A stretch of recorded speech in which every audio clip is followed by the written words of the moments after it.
Orang tempat hitam. Kalau tempat hitam tuh. Kobaran api dengan cepat membesar dan meludeskan sebuah bangunan permanen di kawasan Seberang Padang, Kota Padang. 4 unit mobil pemadam kebakaran dikerahkan ke lokasi guna memadamkan api. Api baru padam 1 jam kemudian. Beruntung tidak ada korban jiwa dalam peristiwa ini, namun ditaksir kerugian mencapai ratusan juta rupiah. Ironisnya, kebakaran ini disebabkan oleh ulah seorang pemilik rumah yang kesal karena tidak diberi uang oleh orang tuanya untuk membeli narkoba. Pelaku diketahui dengan sengaja membakar rumahnya setelah warga curiga dengan pelaku yang sebelumnya mengamuk dan merusak barang-barang di dalam rumah. Kebetulan rumah tangganya bermasalah, jadi dia tinggal sementara di rumah orang tuanya. Itu dia pemakai narkoba jenis sabu. Ke orang tuanya karena maksudnya minta inilah uang belanja segala macam, tidak dipeduli.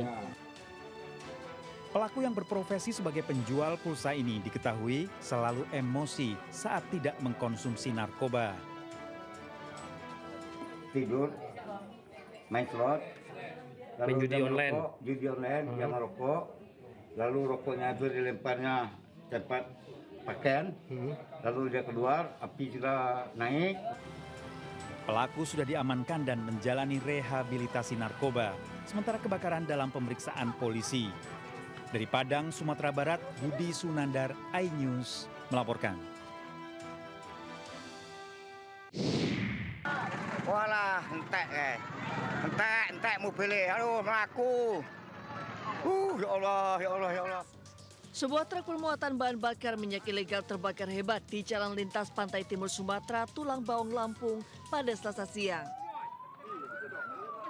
Kobaran api dengan cepat membesar, menghanguskan truk dan nyaris membakar salah satu rumah warga yang letaknya tak jauh dari lokasi. Sementara itu, supir dan kernet truk kabur melarikan diri usai mengetahui truk yang dikendarainya terbakar. Proses pemadaman membutuhkan waktu 2 jam lantaran truk modifikasi tersebut berisi BBM ilegal sehingga api sulit dipadamkan. Kebakaran diduga akibat muatan minyak ilegal sebanyak 6 ton tersulut api. Diduga terjadi karena ada sulutan api terhadap truk tersebut yang setelah kami lihat bahwa truk tersebut membawa minyak ilegal. Sebanyak berapa Pak itu minyaknya Pak? Kurang lebih 6 ton dengan muatan 6. Tidak ada korban jiwa akibat kebakaran. Pihak kepolisian masih melakukan penyelidikan terkait peristiwa ini. Dari Tulang Bawang, Lampung, Ahmad Lutfi Rosyadi, iNews melaporkan.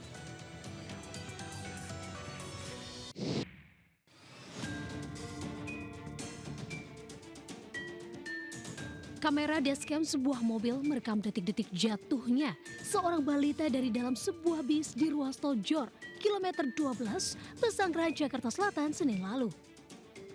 Terlihat bayi terjatuh dari bis di lajur paling kanan yang kemudian diselamatkan oleh pengendara mobil lain. Kondisi bayi selamat namun mengalami luka-luka dan telah dikembalikan kepada keluarga. Terjatuh dari bus pada lajur 3 paling kanan, namun demikian puji Tuhan kondisinya masih selamat, baik-baik saja, hanya luka ringan. Saat ini, penyidik Ditlantas Polda Metro Jaya masih menyelidiki penyebab pasti jatuhnya balita tersebut dari dalam bis. Dari Jakarta, Helmi Sayangbati, iNews melaporkan.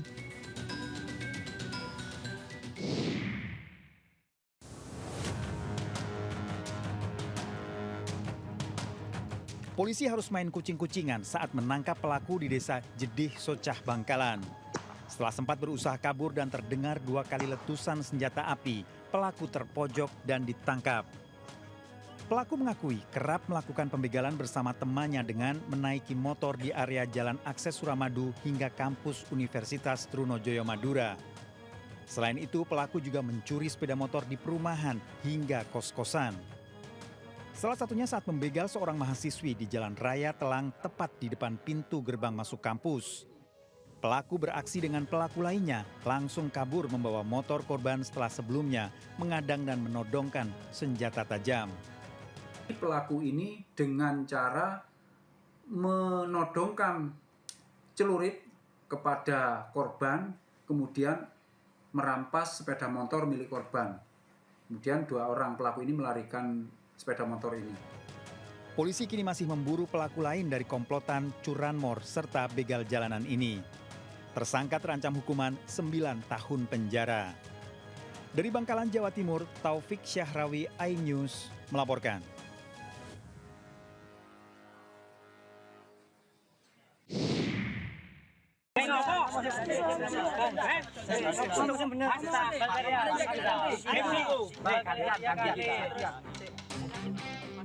Seperti inilah video amatir yang memperlihatkan 3 remaja tak berkutik usai diamankan aparat gabungan di Kabupaten Pasuruan, Jawa Timur. Turut disita senjata tajam ukuran besar dan kendaraan roda 2. Peristiwa terjadi saat petugas mendapat laporan dari warga ada seorang wanita yang dihadang dan diancam dengan celurit sekelompok pemuda. Ketika petugas tiba di lokasi, para remaja melarikan diri ke arah barat. Namun 3 pelaku berhasil diamankan ke Koramil setempat dengan barang bukti sajam dan motor. Diduga salah satu pelaku cemburu usai melihat kekasihnya dibonceng motor dengan pria lain sehingga minta tolong temannya untuk penghadangan dan pengancaman. 0200 kita mendapatkan laporan dari salah satu warga, entah itu dari mana, seorang perempuan, informasinya itu dicegat, Pak. Kini pihak kepolisian masih melakukan penyelidikan dan memburu sejumlah pelaku yang berhasil kabur. Dari Pasuruan, Jawa Timur, Jaka Samudra melaporkan.